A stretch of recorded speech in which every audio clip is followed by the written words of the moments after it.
El tema de los profesores con la rama magisterial, que muchos no saben de qué se trata, o sea, muchos creen que es un tema solamente que los profesores los afecta. Hay temas, por ejemplo, de la contaminación del río Moche, hay temas, por ejemplo, de la basura, qué se va a hacer con la basura. Entonces, temas que a los ciudadanos nos afectan. Inclusive yo les podría preguntar qué calidad de agua consumimos. Muchos pueden decir, yo vivo en Moche. Dicen, verduras de los antiguos Moche, limpiecitas. Es mentira. Porque el río Moche está contaminado y todas las aguas están contaminadas. Es mentira.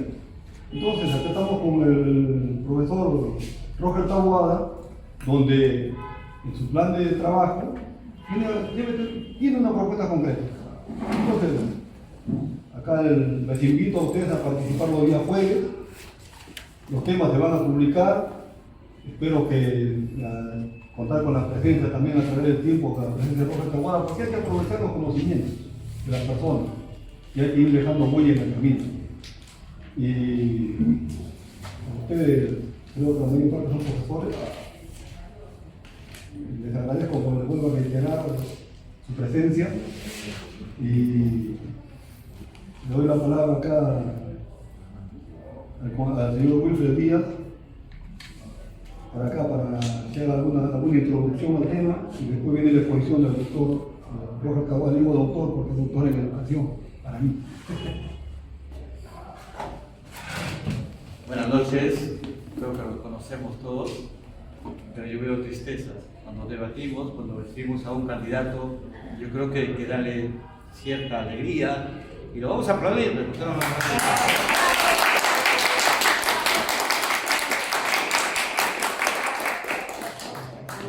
Ciertamente, Roger lo conozco en algunas circunstancias.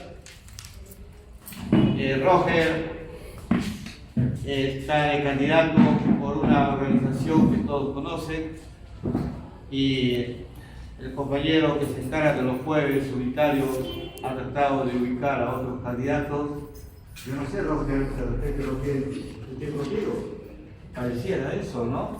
Pareciera eso. Los delanteros, ¿dónde están? Los limpistas no quieren debatir. Y eso explica una cosa, es de que no tienen alternativas. Ustedes ven bien sus programas, están discutiendo, copian el uno al otro, sacan títulos, adagios, pero no hay nada concreto. Vamos a intentar de conversar con Roger y seguramente Roger es un socialista, ¿no es cierto?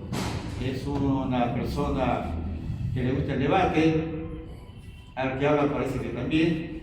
Entonces vamos a tratar de hacer un conversatorio con una etapa de las preguntas y respuestas.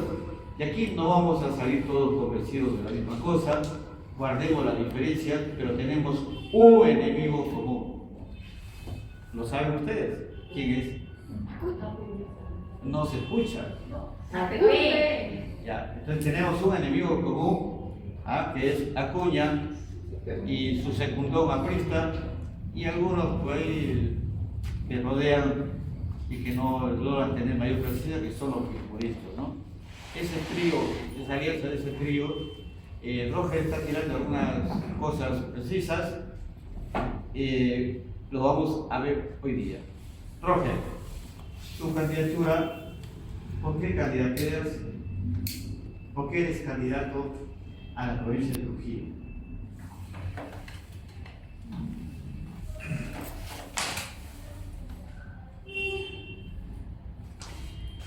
Buenas noches a todos los asistentes y también gracias por la invitación, compañero Loyaga, Wilfred.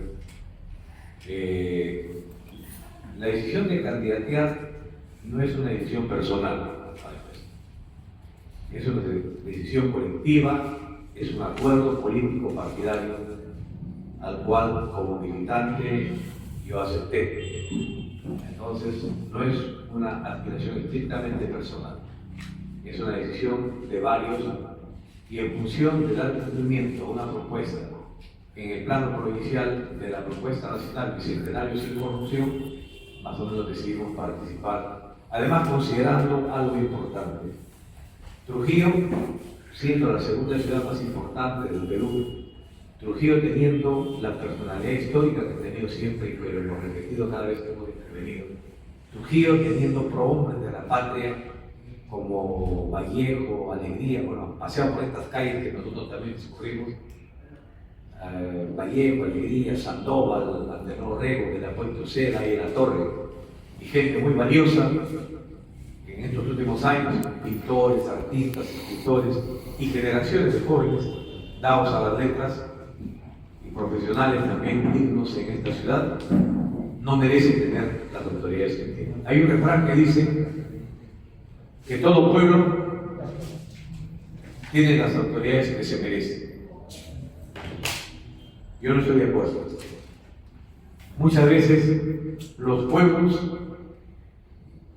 no toman las decisiones por cuenta propia, sino que también hay otros factores ajenos a ellos que influyen en determinar un curso a la historia de su vida colectiva. En este caso, Trujillo, por las características que hemos señalado, tiene, no quiero decir ni maldición ni desgracia, pero la providencia ha hecho que Trujillo tenga autoridades realmente deplorables en las últimas décadas y haya un nivel de corrupción terrible. Quizá lo que más me ha obligado a tomar o a aceptar esta decisión es el convencimiento como sociólogo de lo que alguna vez se dijo, ya no se estira en estos últimos años de decirlo, pero en este caso hemos entrado en un proceso de regresión en nuestra ciudad de lo que se llama la crisis de los paradigmas. Sí. Creo que un poco de tiempo, por favor. Y eso quería explicarlo luego cuando, bueno, en otra pregunta. Mira, Roger, la pregunta era ¿por qué postulas? Yo creo que se postula también porque quiere defender algunas ideas, ¿no es cierto? Unos principios más allá de la conversación. Pero hay mucha preocupación en nuestra provincia de Trujillo. Los temas como la economía provincial, la agricultura en nuestra provincia de Trujillo, las zonas urbanas de Trujillo, el empleo en Trujillo, el presupuesto de Trujillo, que vas a responder solamente luego, pero ahora quiero hacerte otra pregunta. El actual alcalde de Trujillo maneja el presupuesto, el PIB, presupuesto inicial, y lo maneja con una característica que acaba de decir, de que está gastando 1.502 millones de soles. ¿Pero en qué lo gasta? Lo que dice es que va a hacer bypass, relleno sanitario, va a poner muchas cámaras, no sé si para ver qué pasa en el municipio o en la región, va a solucionar, dice, el riesgo tecnificado, y dice que con eso va a hacer los proyectos de calidad de vida del trujillano. Roger Taboada, creo que tu programa habla de eso, pero creo que no lo hablas en el mismo contenido. Es un presupuesto de circunstancia electoral, pero Roger Taboada, yo creo que quiere ir más allá, no de las circunstancias, sino realmente a mover el sistema. Pero para mover el sistema tienes que mover las raíces. ¿Cuál es tu visión en 4 años de posibilidad de gobernar la provincia de Trujillo? ¿Cuál es tu visión acá? Primera pregunta. La segunda es, todos estos gobiernos no pasan del 38.2 a 40% del gasto presupuestario, con todas las diferencias del caso. ¿Tú gastarías el 100% del presupuesto y en qué? ¿Cuál sería tu obra monumental en la provincia de Trujillo? Te paso el micro porque creo que hay bastante de acuerdo. A ver, quiero proponer una mecánica. Hago una exposición de 15 minutos a 20 minutos y luego Perfecto. las preguntas para ver. Perfecto. Porque a veces nos cortamos un poquito. Bien, quiero empezar. Y gracias por las preguntas, para mover un poco poner en movimiento la teoría. Justamente conversábamos con un economista y tenemos todo el cuadro de los ingresos, egresos, por distrito, por sectores, que lo hemos elaborado justamente con miras a la participación electoral. La explicación de la presencia o de la ausencia de los otros candidatos parece ser lo que ha pasado en otros espacios y en otros momentos. En la Casa de la Cultura hubo evento, fuimos 3 candidatos, en el Colegio Regional de Economistas fuimos 6, ayer creo que fuimos la misma cantidad, 6 o 7, anteayer, perdón, en el Colegio de Ingenieros, y se nota una ausencia constante de 2 de ellos, el candidato oficialista y el candidato de... ¿Cómo se llama? Sí, iba a decir el oráculo, pero no, por respeto, ¿no? Decía, hay una constante de la ausencia. Y lo que lo podemos ver, ¿por qué no van? Lo podemos ver en Exitosa, que es el vocero casi oficial de Alianza para el Progreso, donde hoy día, creo que me entrevistado, o ayer entrevistaron a Ruiz, Todos los días. para casi todos los días, lo entrevistan un poco para compensar la ausencia del día anterior. ¿Qué propone? Lo que han dicho, ¿no? Patrulleros, drones, cámaras. Nosotros partimos del diagnóstico, pensamos que para hacer una propuesta de plan de gobierno, que es una propuesta muy resumida, tiene que primero hacerse un diagnóstico de lo que es la ciudad, ¿no? ¿Y qué hemos encontrado en la ciudad? Decía, ¿qué hemos encontrado? Es decir, hay lo que quedó pendiente en mi intervención anterior, hay una especie de crisis de los paradigmas sociales. ¿Cómo se manifiesta eso? En un paradigma es un norte, un ejemplo, una guía a seguir. Son los valores morales que se encarnan en las personas. Esos paradigmas sociales son representados por instituciones y por personalidades que nos ayudan a entender mejor el curso de la historia y de la vida de los pueblos. Esos paradigmas se encarnan en la iglesia, en las autoridades, en los representantes de las instituciones más importantes del Estado y de los sectores privados inclusive. Pero ¿qué tenemos como representantes sociales y políticos? Lo que tenemos es la expresión en política de estructuras criminales que han penetrado el tejido social de Trujillo. Es compleja la estructura criminal que existe acá. Es tan dura esta expresión decir que la política se está utilizando como coartada, como pretexto para poder asaltar las arcas del Estado, que no pueden irse con metralleta a robar el municipio o los ministerios porque la crisis es nacional. Entonces utilizan la política como una forma de hacerse de los fondos públicos. Decía entonces, esta crisis ha traído como consecuencia el desmoronamiento de las instituciones, la apatía de la gente, que muchas veces dice que la política está de más y que es cochina, sucia, ¿no? ¿Han escuchado decir como? Y más aún, los medios de comunicación que ante las crisis de los partidos están ocupando su lugar para defender los intereses de las élites oligárquicas, también se encargan de difundir el desaliento, el desánimo, la desesperanza en los jóvenes y e implementan en América lo que es conocido con el nombre de la guerra de cuarta generación. ¿En qué consiste la guerra de cuarta generación? En lobotomizar el pensamiento, en ahuyentar a los jóvenes de los espacios públicos, en difundir la desesperanza en los pueblos, en perseguir a los líderes sociales y acabar con lo más importante y lo más valioso que tienen, que es su credibilidad, su dignidad y su consecuencia. Entonces los medios de comunicación se han convertido hoy en día en las herramientas, en los instrumentos para destruir honras y para acosar a líderes sociales que están pugnando por cambiar este modelo infame e injusto conocido como neoliberalismo.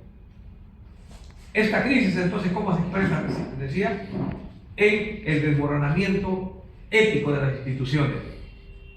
Y hoy tenemos la crisis, pues uno de los puntos principales de la propuesta programática es la lucha contra la inseguridad ciudadana. Pero nosotros no hemos catalogado la inseguridad solamente como el asalto al delincuente que con pistola o con arma blanca va a asaltar al vecino, o van a asesinar, o van a robar a las casas, sino que la expresión delincuencial, mejor dicho, el actuar delictivo es la expresión pública, de la esencia inmoral de las instituciones. Mientras los rateros asaltan, disparan y asesinan en la calle, hay otros delincuentes que desde las oficinas regentan, dirigen, encarnan el mal, la injusticia y la violación de la ley. Es decir, hemos catalogado este problema no solamente un problema, una lacra social, sino como un fenómeno político y social que le hemos denominado terrorismo urbano delictivo. Un terrorismo que se basa en el terror de los sicarios, en el terror de la justicia infame que imparten, donde venden sentencias al peso, y también en la descomposición moral de instituciones como la policía, como el Poder Judicial, como el Ministerio Público, como el INPE y como el propio sistema jurídico que hay en esta ciudad. En el país también, pero hablamos de Trujillo. No es posible que este sistema de justicia haya dejado en la calle a más de 200 criminales de alta peligrosidad en los últimos 2 años. No es posible que hayamos tenido el ejemplo de una fiscal hace poco que puso en libertad a un criminal que asesinó y violó a una niña de 5 años en Virú y hoy está libre. Esa misma fiscal es la que ha dejado en libertad a un asesino que arrojó del cuarto o quinto piso a una jovencita. Adelante, doctor. Colega candidato del Frente Trans.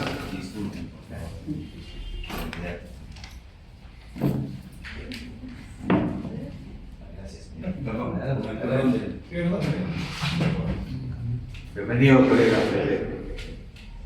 Entonces vamos a tener que tener algunas cosas para que también participe y luego interpolarlo.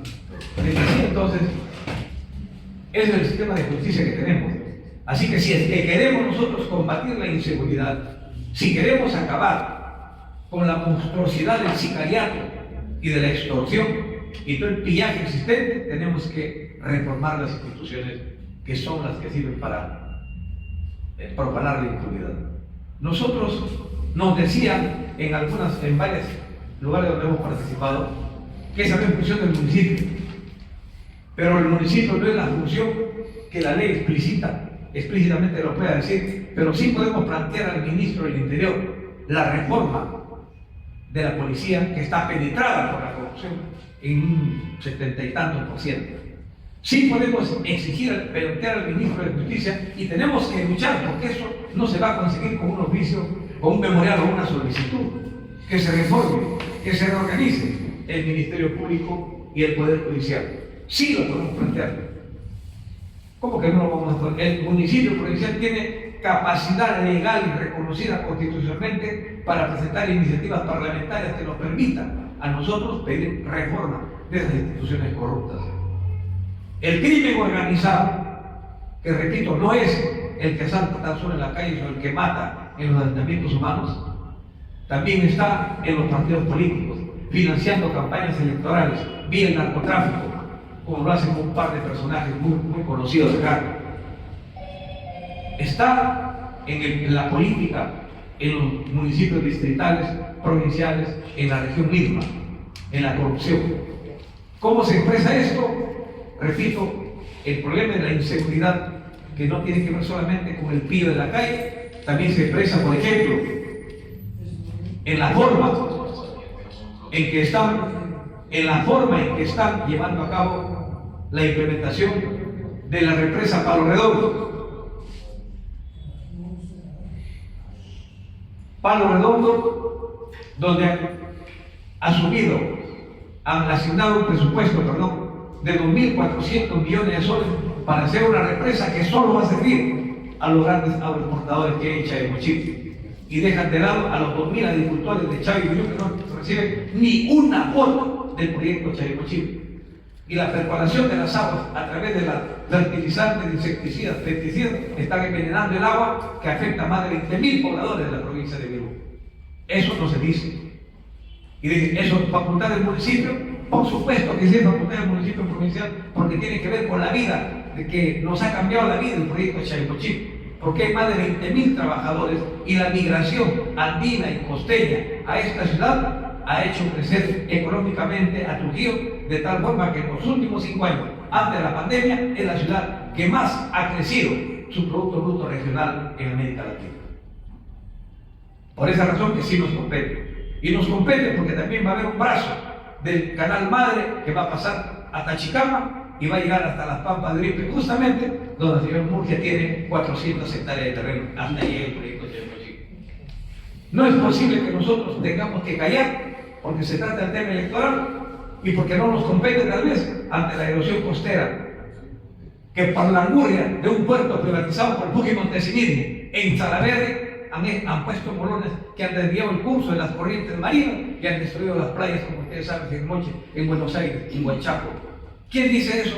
Absolutamente nadie, porque solamente están pensando en cómo ponerle arena en las costas para poder esperar que un maretazo los vuele y se inviertan millones y se sigan gastando millones y se sigan engañando a la gente. Nosotros planteamos, y aquí está en el punto 2, la destrucción total de esos molones para recuperar la estabilidad y darle vida a estas 3 provincias que han sido destruidas, y lo hemos dicho. ¿Cómo no vamos a decir, por ejemplo, cómo no vamos a señalar en este proceso de corrupción y de desinstitucionalización, hablar del proyecto San Ildefonso en Laredo, que nos están estafando diciendo que van a hacer un muro más grande cerca de los puestos para impedir un posible huaico que no ocurra como el año 17, y cuando lo que están haciendo es estafar a la población con más de 1.500 millones de soles, queriendo aguantar un huaico a 200 metros de altura, elevarlo a 300 metros, hacer un canal, un túnel en el cerro de 1,5 km y zanjar Laredo, partir el distrito de Laredo, hacer un canal inmenso para que esas aguas vayan al río Moche, y en el río Moche ampliar el cauce en 100 metros a cada lado, y ya está, y así se va el huaico al mar. Lo que están propiciando es la destrucción del distrito y una probable destrucción del distrito de Laredo. ¿Qué están haciendo? 1.500 millones de soles. ¿Quién aprobó los 1.500 millones de soles para el proyecto San Ildefonso? Pedro Castillo. ¿Quién aprobó los 2.400 millones de soles para ese fraude que se llama el Palo Redondo? Pedro Castillo. ¿Por qué lo ha hecho Pedro Castillo? En alianza, por supuesto, con Héctor Acuña, el último presidente de la Comisión de Presupuesto. Han asignado ese proyecto sobrevalorado, buscándole tapar la boca y evitar los votos de la probable vacancia de estos delincuentes de Alianza para el Progreso. Y los mismos son los que también están administrando, vía la región, vía este señor el gobernador, quieren administrar el tema San Ildefonso, 1.500 millones de soles, vía reconstrucción con cambio, que ya cesó su funcionamiento oficial, para que también tengan los votos de Alianza para el Progreso. Es decir, en base al soborno indirecto de los recursos del Estado, se quiere tranquilizar a Alianza para el Progreso e impedir que sus votos puedan servir y llegar a los 87 de la vacancia. Ese es el tema de fondo. Ese es el tema de fondo y los grandes problemas que tiene la ciudad. Y después, en paralelo, por supuesto, la destrucción, viene el caos, el del gobierno. Ya ven ustedes en las calles el caos urbano que por el problema vial, por el problema del comercio informal que no se puede solucionar durante años ahí en la zona del mayorista, que también nosotros tenemos una propuesta. Y voy ya después de este marco general de lo que es la problemática de Trujillo,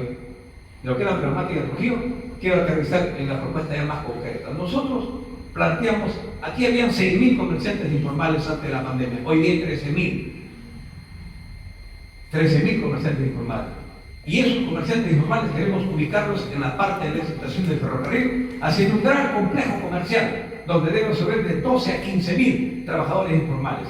Y hacer un corredor comercial, empalmándolo con el mayorista, con la zona de Albarracín, hasta llegar a Maestro. Un gran corredor comercial moderno, con todas las condiciones de bioseguridad que tengan que existir. Hay planes y proyectos y tenemos arquitectos, ingenieros en el equipo de gobierno y en la plancha que nos permiten dar el sustento a esto.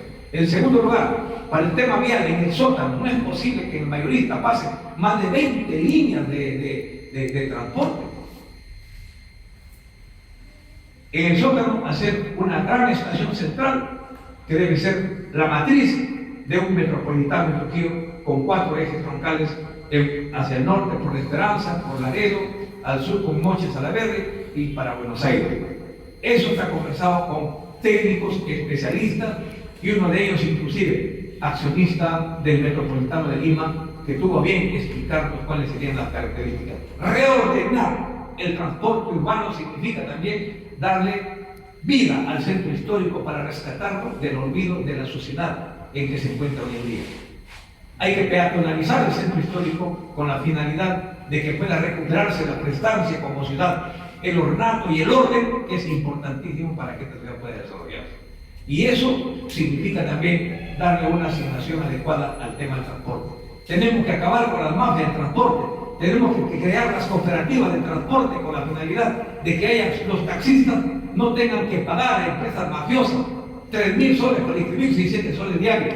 Hay empresarios del transporte cultural con el municipio que no tienen ni siquiera, no son dueños ni de una bicicleta, pero tienen en sus manos el papel que dice que son transportistas. Y como transportistas son los que dueños de Talía, Taxiservice y alguna otra empresa o sonrisas, y tienen que pagarle a ellos los taxistas, muchos de ellos con carros alquilados o con carros propios. Y nosotros queremos renovar el parque automotor. Eso está ligado a la renovación del parque automotor. Tenemos 30.000 carros circulando en Trujillo. 30.000 carros, entre los que hay 17.000 taxis que también están circulando, algunos formal, otros informalmente, y más de 1.700 carros mensuales ingresan a engrosar el parque automotor aquí en Trujillo. ¿Cómo no va a haber caos? ¿Cómo? Desde el 2000 a la fecha, más del 50% del parque automotor se ha incrementado y hasta hoy no hay ni siquiera una calle nueva. Son las mismas calles con un crecimiento multiplicado exponencialmente de vehículos.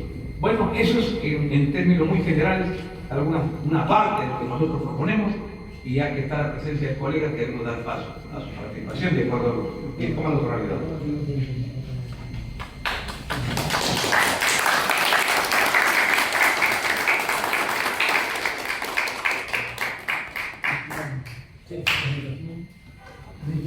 Preséntense 30 segundos para poder dar paso. Allá. Muchas gracias, por favor. Perdonen que estaba haciendo las gestiones de campaña y volé y el tráfico es terrible. Por favor, no suelo llegar tarde a las reuniones y es para mí un enemigo. Isidro Pretel nació el año 1965 en un pueblo llamado Bambás, en Laredo. Ese pueblito ya no existe porque los evacuaron por razones, los que viven o son de esa zona, por razones de la mochica. De manera que mis padres, que eran pues agricultores de esa zona, se fueron con su vaquita, su guachito hacia Vista Alegre, donde era arena, no había luz, no había agua de desagüe, solamente teníamos el mar, donde la vida era más sabrosa, donde ahí todavía en las mañanas íbamos a sacar el muy y caminábamos hacia las Delicias y sacábamos el cangrejo, el borracho. Esa ha sido mi niñez. Y como todo campesino, todo hombre de campo, pues nuestro guachito, nuestro burrito, ¿qué hace en la ciudad? Tuvimos que deshacernos de ellos y empezar a adaptarnos a una sociedad. Estudié en la Escuela de Bellas Artes, me gustaba mucho dibujar, me veía en Francia, pintando en Francia, el cuadro del sueño de un artista. Estamos en la Casa Francia, ya estoy dando, cumpliendo el sueño. Y luego me gustó la música. Oiga, yo soy resultado de un producto social, porque jugaba mi trompito, ¿se acuerdan? Esa, la chapita, la monedita, qué bonito. Una infancia maravillosa, libre. Vino un señor y me dijo: tengo algo para ti. ¿Así? Sí, ven. Fuimos, era un local, era una iglesia. iglesia, pintaban, hacían música. Y cuando yo vi que alguien tocaba el acordeón, me senté al ladito. Y él me dijo, ¿te gusta? ¿Quieres aprender? Sí. ¿Para qué? Me dijo, Señor, todos los días estaba ahí. Llegó un piano, dejé el acordeón y me quedé sentado. Me volvió a preguntar, ¿quieres estudiar música? Sí. Estudiaba de 5 de la mañana hasta 7:30 de la mañana. Luego me iba a mi trabajo, trabajaba en construcción. 6 de la tarde salía y me iba al colegio Víctor Larco a terminar mi secundaria nocturna. Salía a las 9 de la noche, de 10 a 1 de la mañana estudiaba el piano. Sin tener piano, hice la carrera de piano.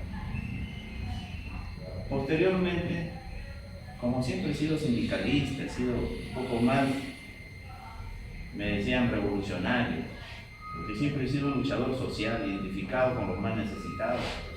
Entonces, me dijeron, tú parece tienes pasta de abogado, estudia Derecho. Estudié Derecho.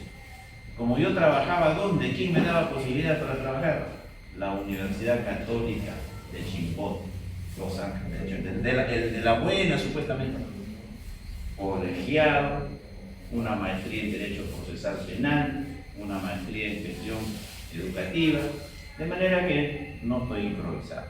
Y siempre me he identificado con los más necesitados. Por eso he estado en la época del fenómeno del niño, con los padres, en la sección Tupac Amaru, Esperanza.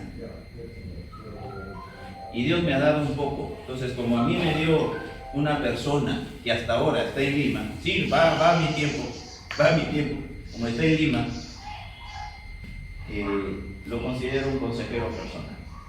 Y esa persona lo respeto mucho y le digo, mira, lo que tú has hecho, yo lo estoy devolviendo. Porque hay que ser solidarios, no hay que olvidarse uno de dónde vive. Por eso en La Esperanza, en la zona donde estamos yendo, queremos hacer un teleférico. Hemos ido toda esa zona del Cerro Cabra de Indoamérica, avenida Panamericana hasta el Cerro Cabra. Queremos hacer un teleférico en Trujillo. ¿Sí es posible, no? ¿Cierto? Es posible. Sí. Porque si me están diciendo tantas cosas, sí es posible. Y eso lo queremos empistar. Esas ollitas comunes que están al ladito, lo queremos convertir en restaurantes turísticos. Los vamos a apoyar. Pero también queremos un parque para los niños, un parque recreacional turístico. Chiclayo nos gana, tiene un parque turístico ahí. Unos pequeños casas hospedaje para incentivar el turismo interno. ¿Cómo no podemos hacer algo con nosotros? La provincia no puede pensar en Trujillo solamente, es provincia, sus distritos. Entonces, el corredor comercial turístico para que esas madrecitas que dejaban de comer, que dejaban de comerse un pan para darle a los niños en esta pandemia, lo merecen. Y por eso estoy acá, por ellos. No me debo a mí mismo, sino a ellos. Lo que quisiera dejar a Trujillo, va en mi tiempo, nomás me toca la campana, no se preocupen. Coincido con el colega acá. 556 millones el Ministerio de Economía y Finanzas ya lo aprobó para la reforma del transporte. Ya está aprobado. Eso se va a hacer. La pregunta es, ¿quién lo va a hacer? ¿Quién va a estar a cargo? Porque los 556 millones suenan así. ¿Ah? Nosotros nos toca elegir quién va a ser la unidad ejecutora, que es la municipalidad, quién va a estar a cargo. Puede ser el colega, puede ser yo, puede ser, bueno, el ojo. No. Puede ser Ruiz. Puede ser Ruiz. Puede ser su servidor. Yo le tengo mucho aprecio. Yo voté por Perú Libre. Fernando Olivera dijo voto en blanco. No creo en nadie. Pero Fernando, ¿por qué? Hay que decidir. No. Yo una vez ya apoyé y me equivoqué. No lo quiero volver a hacer. ¿Se acuerdan? Entonces, yo fui la voz contraria, disidente. No, vamos a dejar el voto libre a los compatriotas de la libertad para que voten. Y yo marcar el cambio. Porque había una esperanza, había una oportunidad. Entonces, el sistema de corrupción parece que se quedó en 1822. Se fueron los conquistadores, invasores, entre comillas, trayéndonos la ilustración, pero se quedó el sistema de corrupción. Es decir, no hubo una independencia correcta en el Perú. Algo ha sucedido ahí. Entonces, el Frente Esperanza, dentro de su estatuto, de su ideario, dice: el Perú necesita refundar. No revolución, no lucha, por favor. La corrupción no ha respetado religión, no ha respetado raza, credo, ni partido político de extrema, ni de derecha, ni nada. No los ha respetado a nadie, ustedes lo saben. No tengo por qué decir. Entonces nosotros hablamos de un frente que necesita de la participación de todos los peruanos para refundar el país. Si en Trujillo, aquí se dio el primer grito de libertad, ¿por qué no este 2 de octubre podemos dar el grito de libertad para refundar el país desde esta ciudad? Ustedes me están diciendo que está hablando. Está en nuestro ideal, está en nuestros estatutos. Nuestro ideal es un Perú diferente. Estamos cansados. Una constitución que tiene una política económica para 3 estratos sociales. No es así. Para los grandes, para los medianos y para el pueblo, nada. Señores, no los quiero aburrir, pero vamos a transformar el país con unitransparencia. ¿Qué es esto de unitransparencia? Me han hecho firmar un documento que diga que hagamos un cabildo abierto al año. Y nosotros vamos a hacer todo el día. ¿Sabe por qué? Porque en la Plaza de Armas vamos a poner una pantalla gigante donde se va a transmitir las sesiones del Consejo. Y en esa unitransparencia va a estar la sociedad civil organizada, que hasta ahorita en este momento no les dan participación, los han juramentado, los han convocado. No, es un saludo a la bandera. En esta, mi gestión, Comité de Unitransparencia, los colegios profesionales, le he pedido al Colegio de Economistas, por el amor de Dios, le digo a ustedes, ¿cómo es que no están participando? ¿Cómo no están participando ustedes de la vida económica y política de nuestra ciudad? Unitransparencia es que el pueblo directo participe. ¿Están haciendo un contrato? Aquí está. ¿Están aprobando? Aquí está, lo están mirando. Esos paneles grandazos que ha puesto ahí con la cara tan bonita que ya no es natural de José Ruiz, lo vamos a convertir en un tablero de información permanente. ¿Queremos cambiar? Cambiemos pues de conducta, cambiemos de acción, pero ¿sabe qué? Yo considero que la reserva moral ya no está en la selva, ya no está en la sierra, ya no está en la costa. Sube uno de la selva, corrupción. Sube un andino, corrupción. Sube uno de la costa con grandes pergaminos, corrupción. Me preguntaban, señor, ¿cuál es su experiencia periodista? ¿Cuál es su experiencia en gestión? Yo entre mí decía, él me está preguntando cuál es mi experiencia en robar, ¿no? Y yo me sonreía, le digo, mira, yo he estudiado ya, soy un cabrón, o sea, por responderle, porque yo le iba a decir, bueno, yo no tengo experiencia en robar.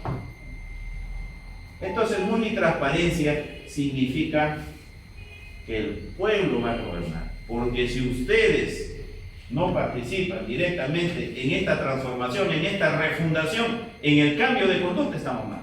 ¿Dónde está la reserva moral entonces? ¿Sabe dónde? En usted, en el hogar. Si nosotros no le damos valores al hogar, al niño, enseñarle los principios básicos de un partido, ¿cuáles son? Ser solidario, democrático, el amor al prójimo, de los demás. Eso, por el amor de Dios, no nos debe causar diferencia en ningún partido político.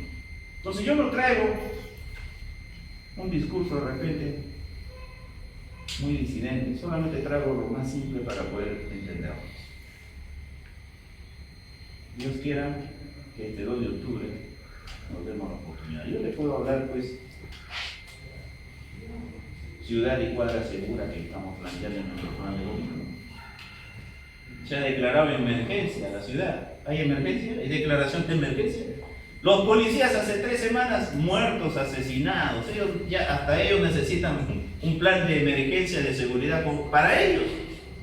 Porque la criminalidad ha desbordado. Entonces yo quiero empoderar a los territorios vecinales con su junta vecinal, donde ellos accionen directamente. Vamos a ponerlo, miren, me dijeron, oye, tú estás loco. La ley 1137, en su artículo 4, dice que la policía militar brinda seguridad a la infraestructura del Estado y a la amenaza interna y externa. Nosotros tenemos, ellos son peruanos como nosotros. ¿Por qué no capacitarnos en seguridad ciudadana? ¿Por qué no tenerlo? Miren, nosotros tenemos cerca de 4.600 policías. 2.000 policías están aquí en Trujillo. Y aquí debería haber 12.000 policías, o sea, hay un desbalance. Hay un desbalance. ¿De dónde vamos a sacar presupuesto? Si dice que no hay. No vamos a aumentar impuestos. Entonces, tenemos ahí, no digo sacar el ejército, sino sacarlos aquellos que están completamente preparados. Y luego, la ronda urbana. Con esto quiero terminar. Mi amigo Burga, Eusebio Burga, es un hombre inteligente.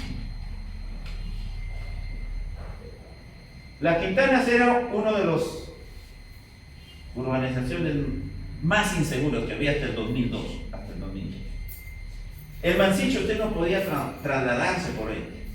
Delincuente, prostitución, terrible. Hoy usted puede caminar. Es el distrito, perdón, es la urbanización más segura de toda la ciudad. ¿Qué ha pasado? Es que los vecinos se han organizado.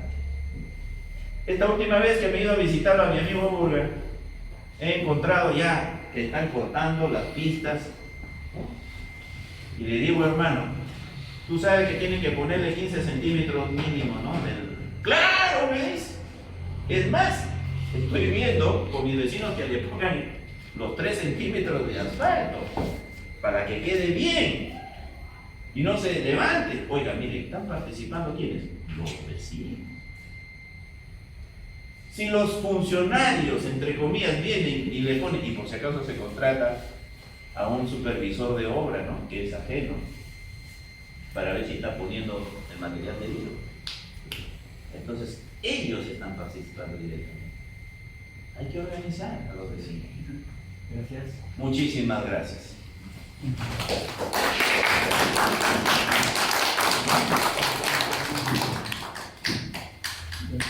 Hemos tenido la exposición de los dos candidatos, lógicamente que hay temas que no se han abordado, que van a tener oportunidad de abordarlos también en una segunda ronda, pero por ahora vamos a hacer las preguntas.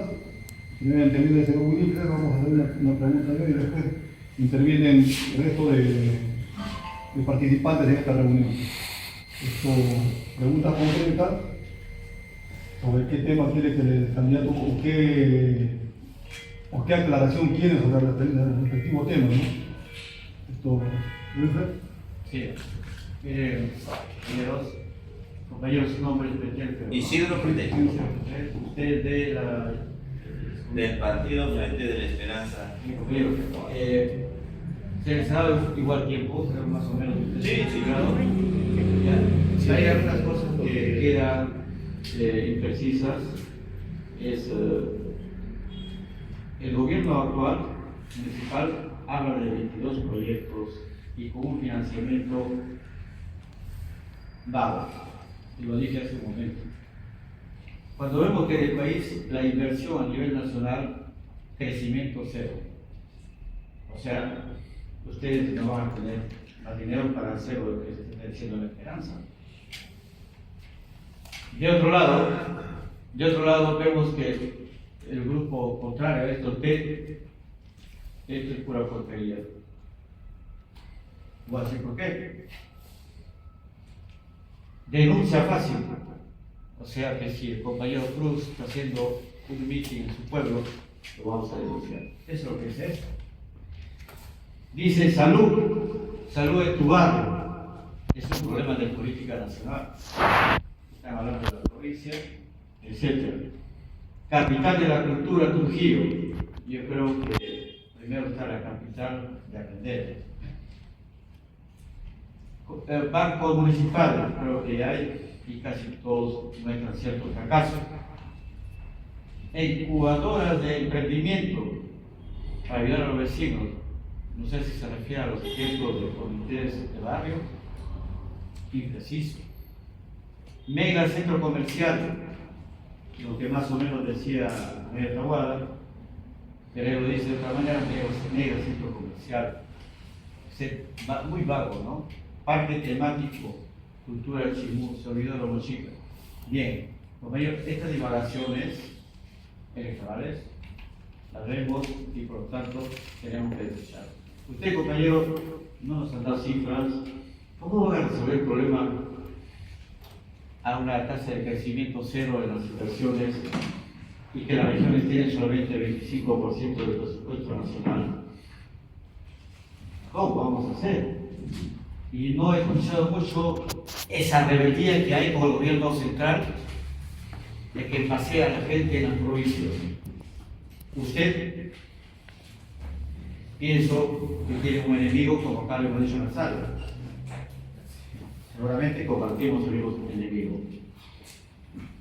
Creo que no es suficiente decir voy a hacer esto o hacer lo otro, porque eso lo dice también la derecha. Pero muy poco hablamos de que tenemos en Trujillo cerca de 20 a 25 mil analfabetos, 213.000 en la región, 2.300.000 a nivel nacional. No veo en ninguno de los escritos que haya una movilización, una propuesta para ir a la raíz del problema, el analfabetismo en nuestro pueblo. Tampoco he visto cifras sobre el empleo. Hemos visto una cifra muy interesante del compañero Taboada, es sobre la cuestión de la zona costera, es decir, destrucción radical, ¿no es cierto?, los morones, y eso sí es posible, solamente que el puerto técnicamente más importante que podría ser para hacer una libertad, compañero Taboada seguramente lo va a estudiar, es Pajarimayo. Y por eso vimos esto, porque por acá salen muchas cosas que habría que fiscalizar. Compañero, usted nos habla de un cabildo abierto con cámaras y no sé cuánto, casi igualito como nuestro compañero. El problema, nosotros aquí en este local hablamos de asambleas soberanas, con fiscalización y gestión. Eso lo sabremos en otro momento. Hemos constatado lo del transporte, el compañero Taboada ha planteado las cooperativas, me parece muy bien.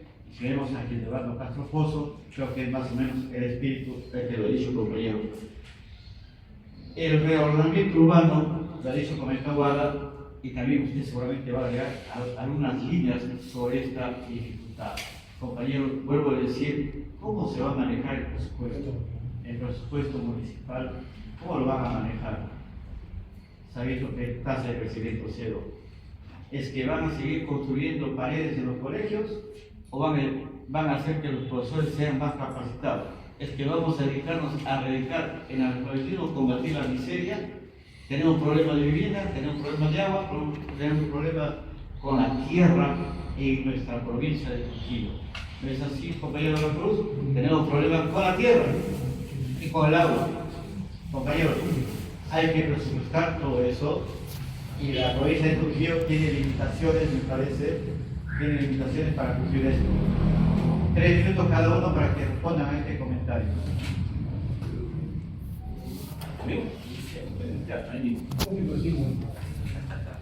Claro. 3 minutos no sé si era suficiente, pero lo único que voy a abordar cuando me dijeron, Isidro, la SBS se va a oponer porque queremos reactivar la economía, sobre todo de la familiar, de los pequeños comerciantes, del ambulante, por favor. Después puedo yo tratar cuál es mi postura sobre esto. Al 0,5%, entonces creó un conflicto. Hablamos de revolución, claro, a los bancos se les ha dado millones de soles y nunca han revertido nada. Y porque yo quiero darle un dinero que lo llamamos Rapicash para reactivar la actividad económica, entonces la SBS se opone. Han puesto un mínimo para el interés. Pero cuando han querido ponerle un máximo de interés, o sea que no cobren más de 5 o 6, se han opuesto, ¿no? Y encima el presidente lo observa la ley, no lo aprueba. Oye, si apruebas el mínimo, ¿por qué no apruebas el máximo? No dice libre mercado. Oye, libre mercado, ¿por qué te metes entonces? Si la Caja Trujillo quiere incentivar la parte económica, hagamos el Rapicash para ellos. Rápido y sencillo. Miren, 10% nos cobran, 20% nos cobran y lo pagamos. ¿Por qué no podemos pagar 0,05%? ¿La Constitución no lo permite? La Constitución es libre mercado. Muchas gracias.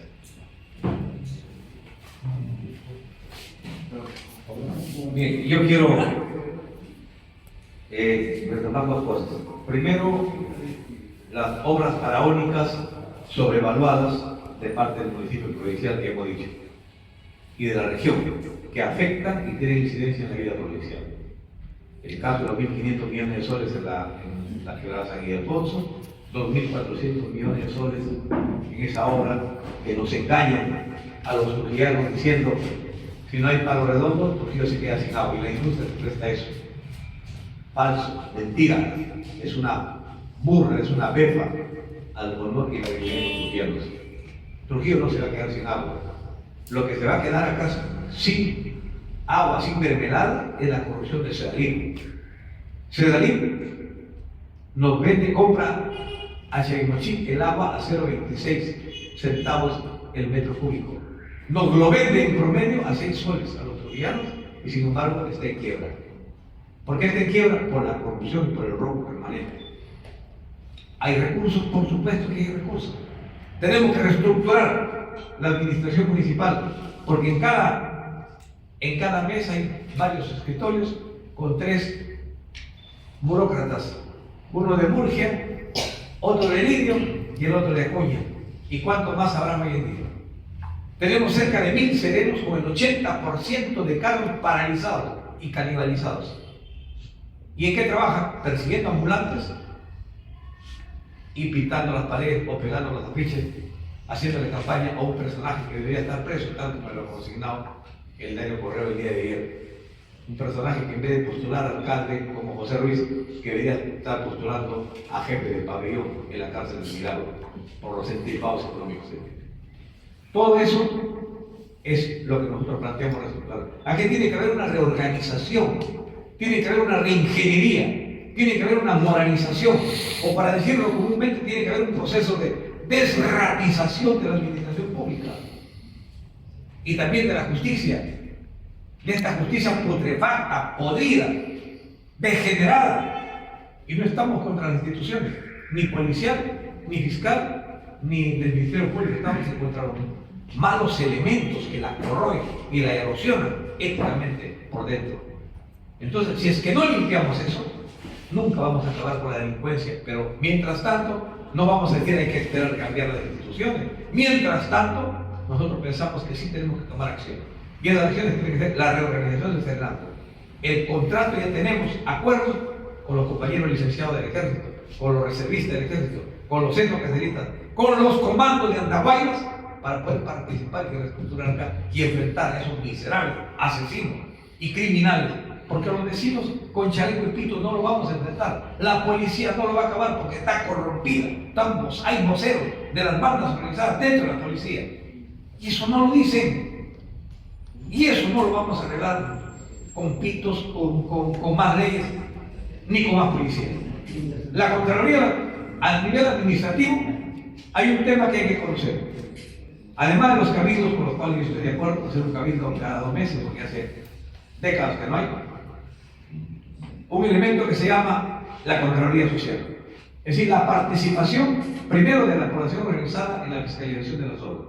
Si hay un colegio, los padres de familia, los maestros y los pobladores tienen que tener acceso al expediente técnico, porque la empresa que gana la obra pone su supervisor, pone su ingeniero residente y esos permiten que se haga a mitad de costo la obra ganada. Entonces, la Contraloría Social significa la participación organizada de la sociedad en la supervisión de todas y cada una de las obras que existen. Y la participación también, la descentralización del poder a través de los alcaldes vecinales, que tengan facultad para fiscalizar las obras de su barrio. Tenemos 61, 63 alcaldes vecinales, y también coordinar con la población organizada en la fiscalización de la seguridad ciudadana, con patrullas permanentes y con un patrullero y con personal, con armas letales y no letales, y con la modernidad tecnológica del caso para poder combatir el crimen. Eso es, en esencia, complementando una propuesta.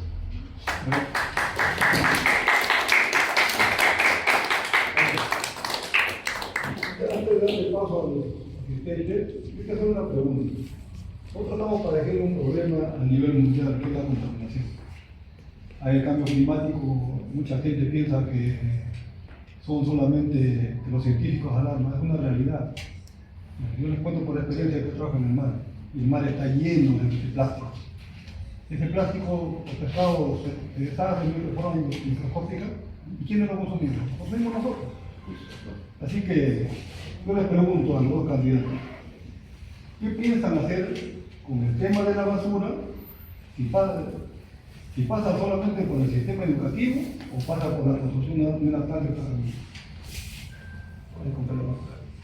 de En concreto, nosotros planteamos no hacer,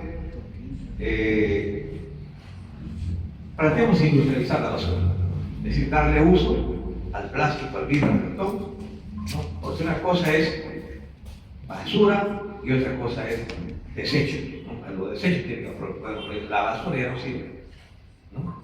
Basura es el término genérico, pero tenemos que aprovechar. Se puede darle un uso industrial y planteamos industrializar la basura de ese centro del botadero del Milagro, que es uno de los 50 lugares más contaminados del mundo.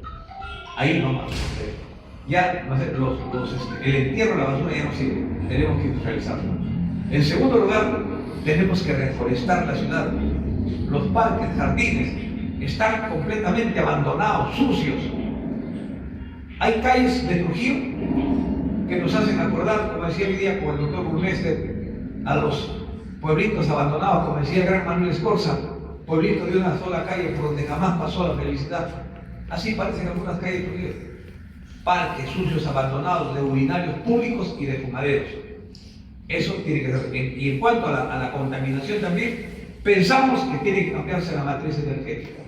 Paulatinamente tiene que ir desplazándose de los combustibles fósiles, del gas, del petróleo, de la gasolina, por la energía eólica, la energía eléctrica y los paneles solares.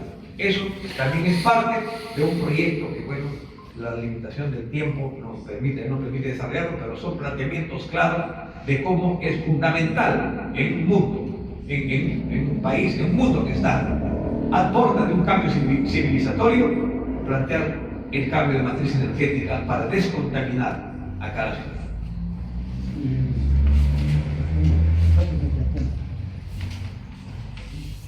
Oiga, si yo no postulara, yo votaría por usted.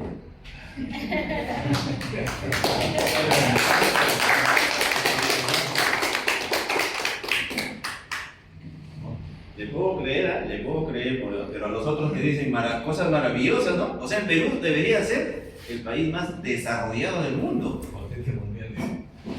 Somos potencia mundial en ideas. Si yo hablo de cultura, voy y hago el proyecto Sonidos de Arena y le llevo música a cajón a los niños. Mi lenguaje es acción. Si yo hablo de deporte, voy y realizo la Copa de Arena. Si yo hablo de una planta de abono orgánico para desarrollar la agricultura familiar y poder recuperar las áreas verdes de parques y jardines y ayudarle al pequeño agricultor, entonces me voy a la Esmeralda, llevo mi cargador frontal en mi camión y me pongo a trabajar. Y eso es lo que he hecho el día de ayer. Es decir, yo quisiera que mis hechos hablen mejor que mis palabras.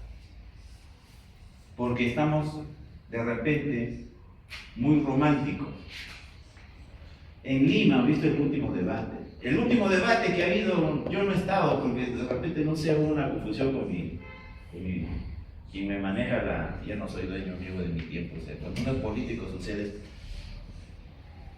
ha habido un debate de candidatos, ¿cierto? ¿No? En colegio de ingenieros. Con ingenieros, ¿no?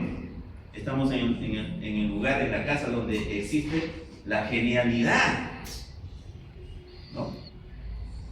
Entonces, mis amigos, no se trata de que yo les convenza. Yo prefiero estar hablando, debatiendo con mis hechos antes que con un discurso. Proyecto de abono de una planta piloto de procesamiento de abono orgánico. Me decía ayer la gente, oiga, señor, mire, usted lo va a limpiar y ¿qué va a hacer? Lógico, la educación. Vamos a educar a nuestra población. ¿Pero dónde lo van a votar? La municipalidad tiene que comenzar a hacer recolectores. Vamos a estimular para que el que viene y vota su basura clasificada, estás botando plata, ¿sí o no? Ese es dinero. 1000 toneladas se recoge de basura a nivel de la región, a nivel de la provincia. O sea, ¿cuántas toneladas tenemos al mes? 30 toneladas de desecho orgánico, que sé.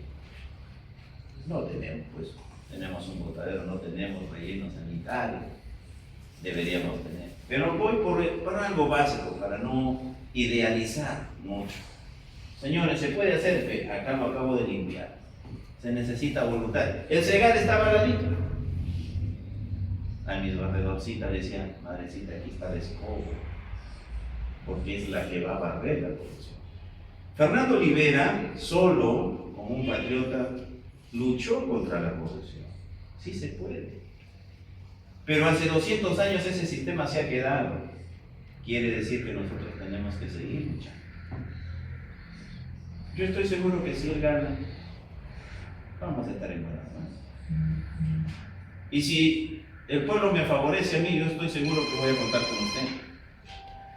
¿Correcto? Porque acá en el camino nos encontramos las personas de bien. No debemos enfrentarnos entre nosotros, debemos enfrentar a la corrupción. A esos, como ha dicho el amigo Wilfred, hay que enfrentarlos a ellos. A ellos hay que enfrentar. Y juntos lo vamos a lograr.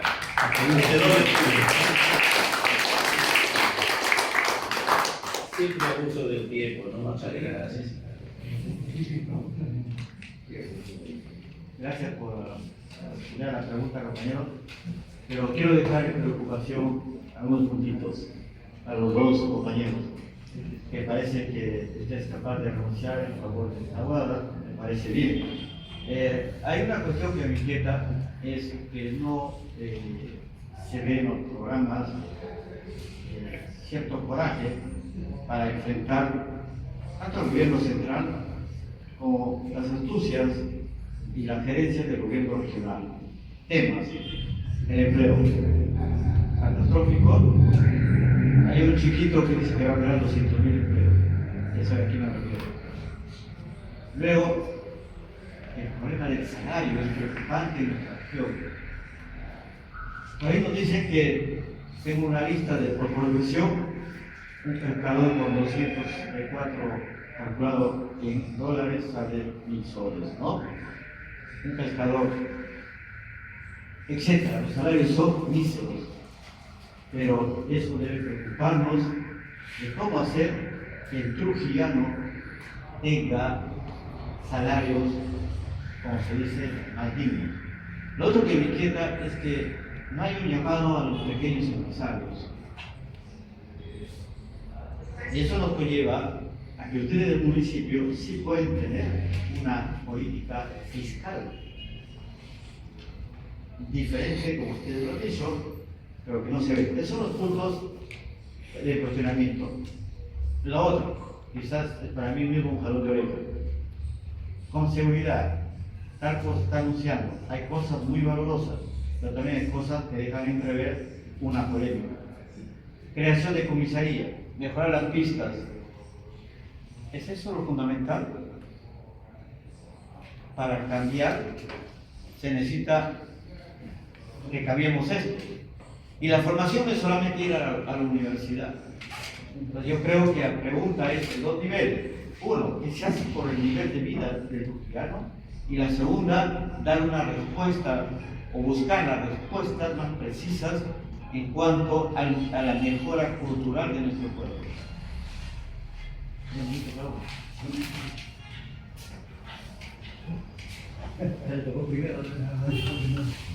Como estoy en la causa Francia, hay mucho romanticismo, ¿no? Amigo quiere que renuncie a favor de nuestra vida. Apláudalo, vamos. Pero le quitaría el sabor democrático, ¿no? Le quitaría el sabor democrático, porque sería injusto que yo le pida que él renuncie por mí también. O sea, estamos en una fiesta democrática. Entonces, es muy romántico, pero entiendo que la Casa Francia es así. El Decreto Supremo 005 del año 91 declara al trabajador autónomo ambulante como un generador de su propio autoempleo. Es decir, él es un pequeño, no sé si microempresario.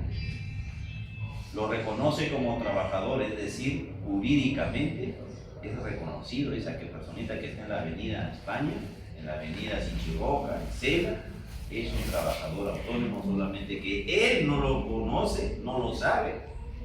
Pero tampoco la municipalidad se hace los locos y quiere entrar un loco también.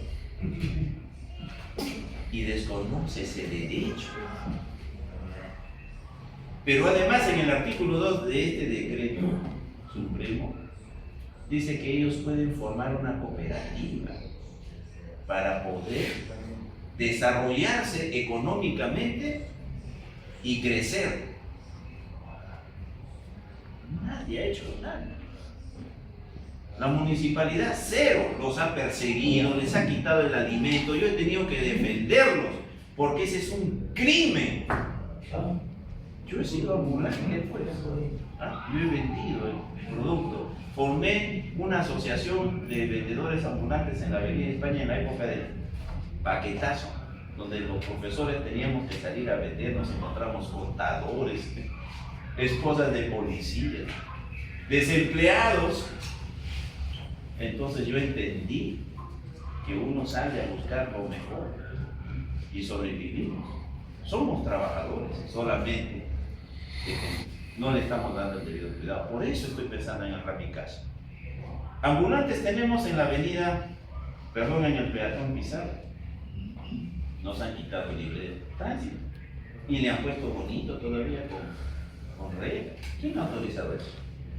Hay autorización. Están pagando un derecho de uso de la vía pública, ordenadito, pero son ambulantes. Nos vamos a Sinchiroca, también son ambulantes.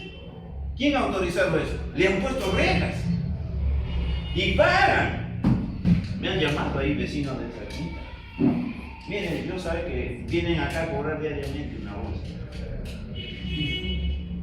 Mientras que los de la avenida Pizarro pagan allá sus impuestos, aquí lo pagan por lo bajo.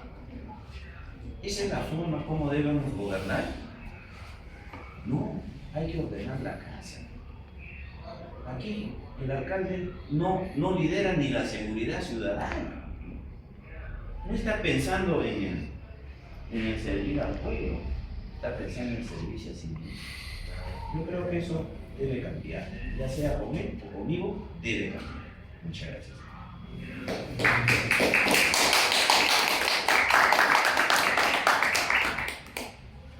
La multiplicación de las lacras sociales parte de una raíz estructural socioeconómica que tiene que ver, por ejemplo, una de ellas, con la ausencia de empleo. En el Perú tenemos el 80% de la economía, por lo que genera el Producto Bruto Interno del Perú, el 80% del PBI es generado por la actividad informal de la economía. Tenemos informales raudales y crece cada día por la incapacidad del Estado de generar empleo para el sector privado. ¿Qué se puede hacer? Aquí es concreto. Acá hay un planteamiento de la creación del parque industrial, la reactivación del parque industrial de la Esperanza. Acá, según el modelo económico instaurado por el fujimorismo del año 90, es mejor la libre importación que la creación de la generación de autoempleo o de la pequeña y mediana industria. ¿Cómo es posible, por ejemplo, que estando casi quebrados nuestros pequeños y medianos industriales de la industria del calzado del porvenir, la Municipalidad Provincial de Trujillo compre más de 1000 pares de zapatos para el personal de vigilancia importados chinos, ropa china? Tenemos que cambiar esa matriz importadora por una autoproductora de nuestra propia textilería, nuestra propia producción que tenemos, y clamando a gritos los señores productores. ¿Y quién debería dirigir eso? El gobierno local. ¿Qué hace? Compran afuera porque es más fácil comprar para robar que incentivar la producción de nuestros trabajadores o pequeños empresarios. El parque industrial, la reactivación de la agricultura, de la pequeña y mediana agricultura con crédito de la Caja Municipal, ¿por qué no? ¿Por qué no? ¿Por qué no hacer créditos también a los pequeños y medianos comerciantes que van a entrar a ese nuevo centro comercial moderno que se debe construir? Existen recursos importantes para hacerlo. Por ejemplo, cuando se nos dijo el otro día, ¿de dónde saca la plata para hacer la industrialización de la basura? Hay empresas coreanas dispuestas a venir aquí a invertir, a poner el dinero, carros, gente y toda la tecnología. Existe empresas extranjeras que quieren instalar toda esa red vial nueva de la que he hablado hace unos instantes. Es decir, ¿qué hay? ¿O por qué no vienen? Porque lo primero que les piden es coima, es plata, porcentaje de participación en empresas que van de acuerdo al monto de inversión. Estos corruptos que no les interesa el progreso, la estabilidad económica ni el desarrollo, les interesa más cómo se agencia de dinero ilícito, son los que traban el desarrollo. Son las primeras trabas de lo que significa el progreso. Entonces, sí hay formas de incentivar, pero otro de los puntos importantes que no podemos olvidar y que se nos está pasando por alto es el tema de la educación y la salud. Los primeros niveles de atención de salud que el municipio sí puede hacerlo, rearmar las postas médicas, los centros médicos, que es labor del MINSA, puede ser, pero también es labor del municipio provincial, que tiene que ver con dos aspectos importantes, que tiene que ver con la anemia, la desnutrición infantil y todos los temas vinculados a las enfermedades excesivas, que son la hipertensión, el estrés, las enfermedades que tienen que ver con el sistema nervioso y que son derivados de algunos temas de salud mental que requieren atención prioritaria de la salud para los niños y por supuesto la educación también. Tenemos que marchar al compás de la tecnología, tenemos que marchar al compás de la modernidad. Hay un término, y con esto acabo, que se llama brecha digital. ¿Qué es la brecha digital? Es la distancia que cada vez se va haciendo más grande entre los países desarrollados y los nuestros. Es decir, mientras ellos van desarrollando hacia arriba su tecnología, nosotros nos vamos quedando o hundiéndonos un poco más. Ese espacio generado por el desarrollo de unos países y por el estancamiento de otros, se conoce con el nombre de brecha digital. Y eso estamos entrando, decía, a un nuevo proceso que va a cambiar de cambio civilizatorio. La China va a empezar a desarrollar la otra mitad, porque solamente la mitad ha logrado desarrollar tal cual, en los niveles que ya tiene de desarrollo y presencia hegemónica en la economía mundial.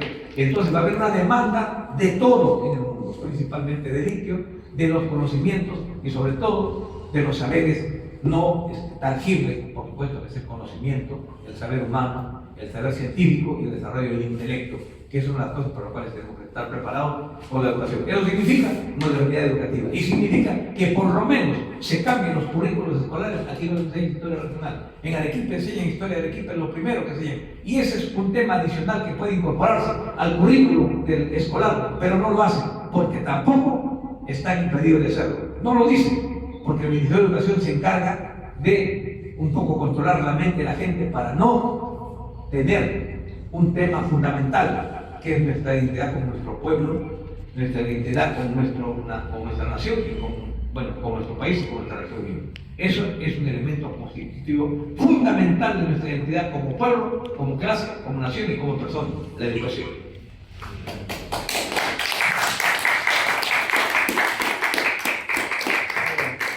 Abierta la ronda de preguntas. Por favor, las personas que desean hacer una pregunta, pongan completa para viendo eligen un candidato o dos candidatos. Le tomo su nombre, por favor, y Ubaldo. Gracias. Señora, su nombre. Fanny Quiñones. Fanny Quiñones.